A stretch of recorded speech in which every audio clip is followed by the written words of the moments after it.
Pegou a Bíblia? Amém. Encontrou o livro dos Salmos? Amém. Agora ache o número 110. Já encontrou? Então vamos lê-lo. Amém. Salmo 110, o tema é o Rei escolhido por Deus. O Rei escolhido por Deus, ou então o reino e o sacerdócio do Messias. Esse é um texto, olhe para cá, presta atenção, é um texto delicado. Aqui tem muitos princípios teológicos. Existem vários salmos messiânicos. O que é um salmo messiânico? O salmo messiânico é um salmo que fala do ministério, do trabalho de alguém que viria. Aqui nos salmos no passado, fala-se a respeito dos procedimentos, das ações de uma pessoa que viria no futuro. E essa pessoa é o Messias, é o Rei ungido, é o Rei ungido. Você está pegando isso aqui? Hoje em dia virou uma coisa assim comum falar assim que qualquer pregador é ungido do Senhor. Qualquer pregador pode até ser ungido do Senhor, não quer dizer que porque pregador seja. O ungido do Senhor é aquele que reconhece o ungido. A promessa máxima de proteção é para o ungido do Senhor, o Rei. Esse salmo é um salmo, então, de temas teológicos profundos, cirúrgicos, delicados. Por isso, não é a minha intenção aqui esmiuçar isso daqui. Não é a minha intenção, porque seria cansativo para você, seria enfadante para você, estressante para você. Mas deixe-me dizer-lhe o seguinte, é um texto, é um salmo messiânico. É um salmo que Hebreus vai usar mais tarde para explicar que aquele Jesus que veio é o Rei prometido. Tá me entendendo? Escute isso aqui. É um salmo para identificar o Messias. É um salmo que mostra qual seriam as ações do Messias, o procedimento do Messias. E quem é o Messias? O Messias é o prometido, Messias é o ungido, Messias é o enviado para a salvação de toda a humanidade. Nesse salmo, nós veremos aqui 2 ou 3 ações do Messias. E isso interessa muito para nós, tá bom? Aqui nesse Salmo 110 vai mostrar 2 ou 3 ações, pelo menos eu quero destacar 2 ou 3, se for der tempo, 2 ou 3 ações do Messias. Amém? E essas ações é em nosso benefício. Estas ações é em nosso, em teu, em meu benefício. Amém? Então vamos lá, então Salmo 110, o reino e o sacerdócio do Messias. Então diz assim, olha bem. O Senhor Deus disse, olha bem, presta atenção. O Senhor Deus disse, o poderoso, o potentoso disse, ao meu Senhor o Rei.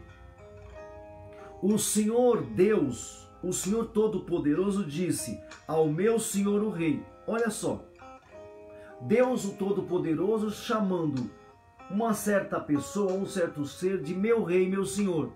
Percebe que se for pegar literalmente, a coisa se contradiz, a menos que nós estamos falando de 2 divindades, ou melhor, de duas reuniões divinas.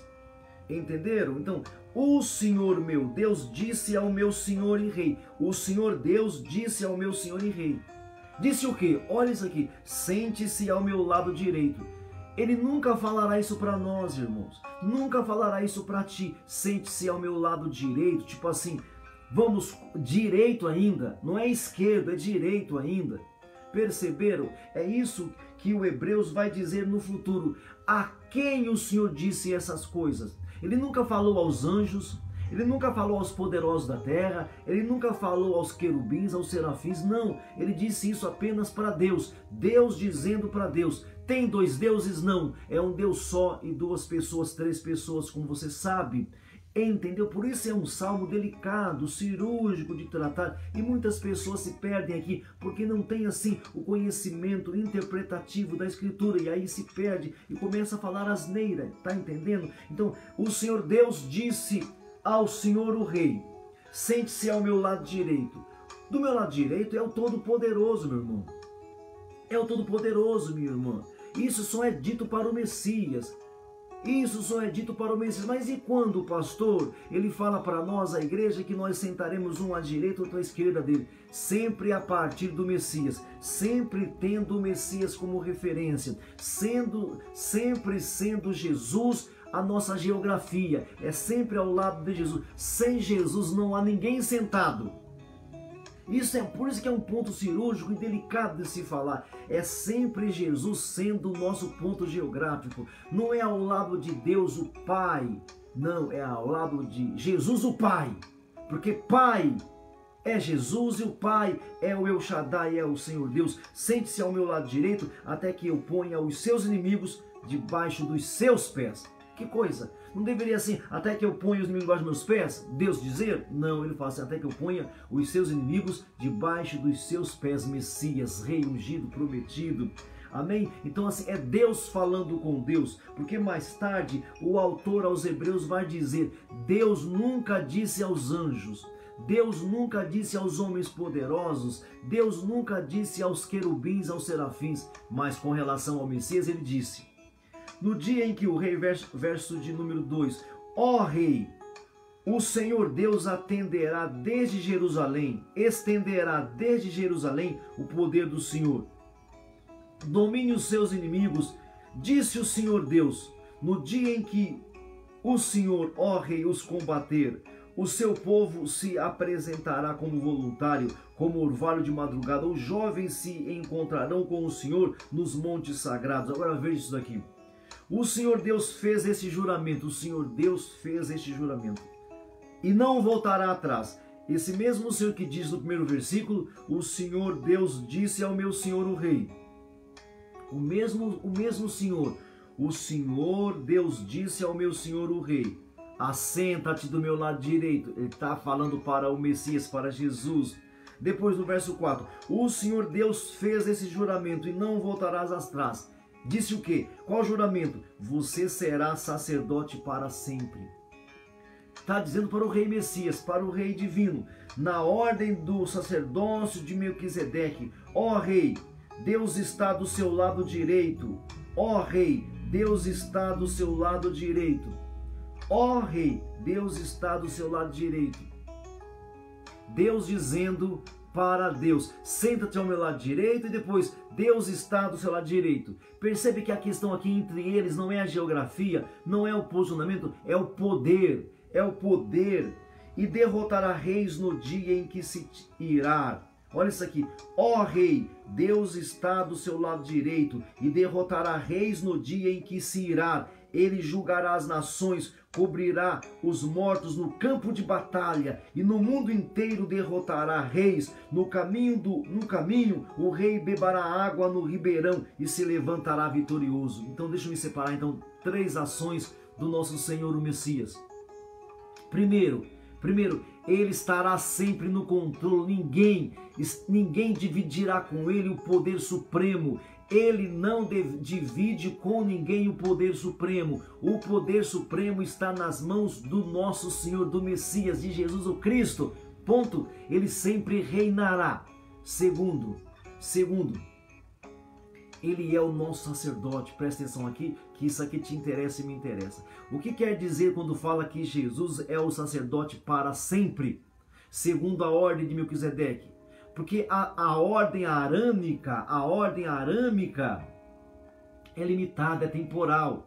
A ordem de Arão é limitada, acabava. Mas a ordem de Melquisedeque não tinha começo, não terá fim.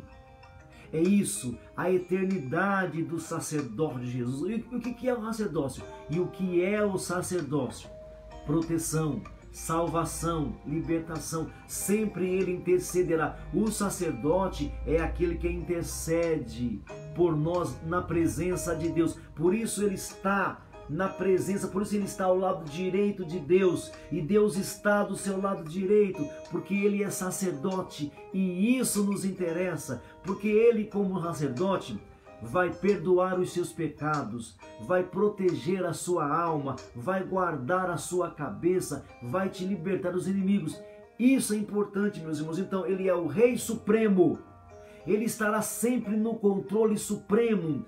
Tudo estará e está nas mãos dele. Amém?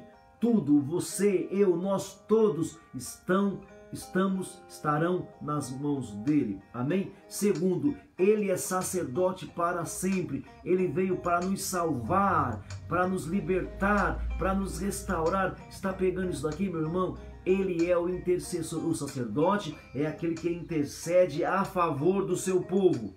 O profeta é aquele que fala em nome de Deus. Ele fala de Deus para o povo. O sacerdote é aquele que fala a Deus a respeito do seu povo. Por isso Jesus é o sacerdote eterno. E ele nunca vai perder isso. Hoje, você pensa que ele está à destra do Pai fazendo o quê? Perdoando você, passando um pano para você, como diz na gíria, restaurando você, permitindo que você seja perdoado, salvo e liberto. Amém? É uma das ações do Messias, por isso ele veio perdoando, por isso as pessoas o criticavam quando perdoava, quando ele disse para aquele homem, perdoados estão os teus pecados, quando ele disse para aquela mulher, filha, alguém te condena, nem eu te condeno, perdoados estão os teus pecados, quando ele disse para aquele cego, filho, estão perdoados os teus pecados, é o sacerdócio dele, e esse sacerdócio é para sempre, meus irmãos, oh glória a Deus! É para sempre o sacerdócio de Jesus como perdoador, como salvador. Primeira ação do Messias, supremo poder. Ele está no controle de tudo. Segunda ação do Messias, eterno sacerdote, perdoador e salvador. Terceiro, não existe batalhas que ele não vencerá. E ele vai batalhar por nós o tempo inteiro. Não é que ele vai matar XYZ, ele vai sempre batalhar pelo seu povo.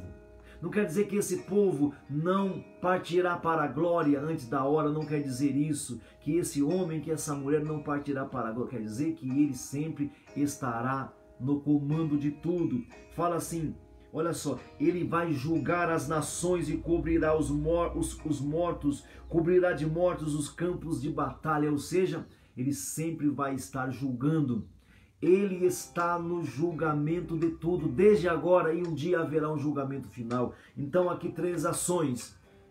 Comando supremo nas mãos dele.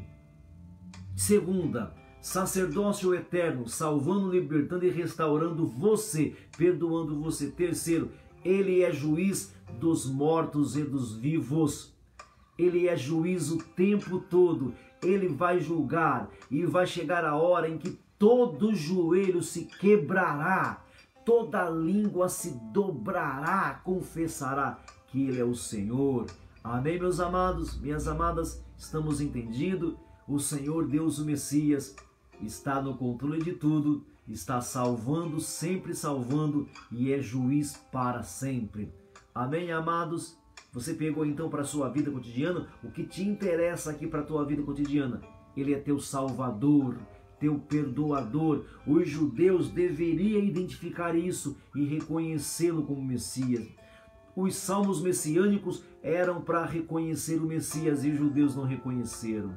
Que você o reconheça. Que você o reconheça. Hoje em dia tem religiões inteira que fala que Jesus não é Deus, que fala que Jesus é apenas um profeta, que dizem que Jesus não é Deus. Essa ainda hoje continua sendo a sina. Jesus Cristo é Deus o Todo-Poderoso. Ele te salva, Ele te restaura, Ele te liberta, Ele te perdoa, em nome de Jesus. Amém?